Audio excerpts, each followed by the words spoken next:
अकबर के दरबार में एक दिन बड़ी भीड़ थी। सब दरबारी हैरान थे क्योंकि महल के द्वार पर एक आदिमानव जैसी शक्ल वाला आदमी खड़ा था। उसके साथ एक विशाल काले रंग का भालू था। आदिमानव की दाढ़ी झाड़ी की तरह फैली हुई थी और उसके शरीर पर सिर्फ पशुओं की खाल लिपटी हुई थी। दरबान ने पूछा, अरे कौन हो तुम और यह जंगली भालू क्यों लाए हो? आदिमानव ने रहस्यमयी मुस्कान दी और कहा, यह कोई साधारण भालू नहीं है, यह तो चमत्कारी भालू है। महाराज अकबर से मिलना है। जब अकबर को खबर मिली तो वे और भी उत्सुक हो गए। ले आओ इसे दरबार में। कुछ ही देर में आदिमानव और उसका भालू दरबार के बीच खड़े थे। भालू थोड़ा अजीब लग रहा था। उसकी आंखों में चमक थी और पेट गोल मटोल जैसे कोई रहस्य छिपा हो। आदिमानव बोला, जहां पनाह, यह कोई साधारण जानवर नहीं है। यह भालू रोजाना अपने पिछवाड़े से सोने के बिस्कुट देता है। सुनकर पूरा दरबार जोर से हंसा। कुछ तो हंसी रोक नहीं पाए और फर्श पर लौट गए। अकबर खुद भी मुस्कुराए लेकिन बोले, अगर यह सच है तो आज यहीं सबके सामने दिखाओ। आदिमानव ने इशारा किया। भालू ने धीरे धीरे कराहते हुए पीछे से एक चमकता हुआ सोने का बिस्कुट गिरा दिया। पूरा दरबार सन्न, सबकी आंखें फटी की फटी रह गईं। हाय अल्लाह, सचमुच सोना है। कुछ दरबारी तो तुरंत उस बिस्कुट को छूने दौड़े।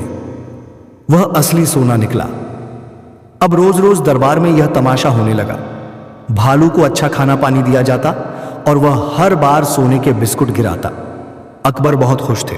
सोचने लगे, अगर यह सिलसिला चलता रहा तो मेरे खजाने सोने से भर जाएंगे। लेकिन बीरबल की आंखें संदेह में थीं। उन्होंने सोचा, दुनिया में कोई भी जीव ऐसा नहीं जो पिछवाड़े से सोने के बिस्कुट गिराए। जरूर इसमें कोई चाल है। एक रात बीरबल ने गुप्त रूप से भालू और आदिमानव पर नजर रखी। उन्होंने देखा कि आदिमानव देर रात भालू को अकेले ले जाकर कुछ खिलाता है।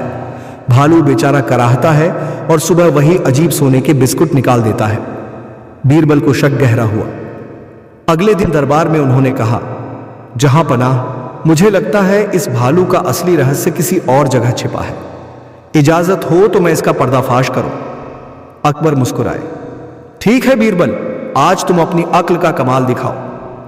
बीरबल ने आदेश दिया कि भालू को दरबार के बीच में लिटा दिया जाए और उसके शरीर की जांच की जाए। आदिमानव घबराने लगा। तभी बीरबल ने भालू के पिछवाड़े से निकलते हुए बिस्कुट को तुरंत उठाकर हथौड़े से तोड़ दिया। चमत्कार! अंदर सोना नहीं था बल्कि बाहर से सोने की परत चढ़ाया गया पीतल का टुकड़ा निकला। असली सोना तो बस ऊपरी सतह पर था। दरबार दंग रह गया।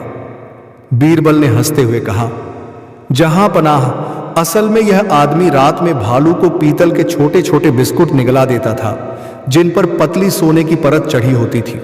सुबह वे बिस्कुट भालू के शरीर से बाहर आ जाते और लोगों को लगता कि यह सोने के बिस्कुट हैं। असली सोना तो बस ऊपर की चमक थी।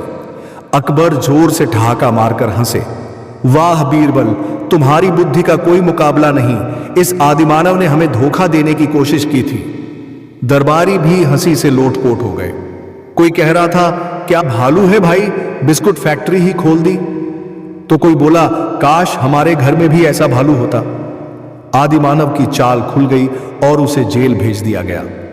भालू को जंगल में छोड़ दिया गया ताकि वह बेचारी जान बचाकर आजादी से रह सके।